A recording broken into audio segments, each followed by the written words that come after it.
ඔන්න ඉතින් මං හදපු පොල් සම්බෝලේ තමයි අද ඔයාලත් එක්ක බෙදාගන්නේ. මේකට මම රතු ලූණු, අමු මිරිස්, කරපිංචා උඹලකට තමයි අරන් තියෙන්නේ.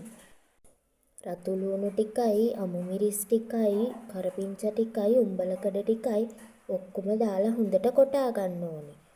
ඒකටම තව එකතු කරන්න පුළුවන් ඔයාලට කැමති නම් තක්කාලි ගෙඩියක්. මම නම් එකතු කරේ නෑ අද.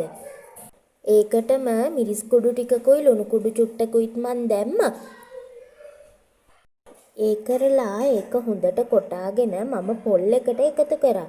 මගේ වංගෙඩිය පොඩිනේ. ඉතින් පොල් එකතු කරලා ඒකට කොටන්න තරම් ඉඩ මදි. ඒ නිසා මම ගාපු පොල් එකට ඒ ටික ඔක්කොම එකතු කරලා අතින් හොඳට අනාගත්තා. ඕකට දෙහි දාලා ඕම නිකම්ම කන්නත් පුළුවන්. ඒ වුණාට මම නම් ඉතින් තෙල් චුට්ටක් දැම්මා රස වැඩි වෙන්නත් එක්ක. ඔයාලත් හදලා රස කියන්න මට. ඊට පස්සේ තාච්චියක් ලිපේ තියලා තෙල් ටිකක් දාලා රත් වුණාම අබ ටිකකුයි කරපිංචා ටිකකුයි දාලා කොටාගත්තු සම්බෝල එකක් දාලා හොඳට කලවම් කර කර චුට්ටක් බලව ගත්තා.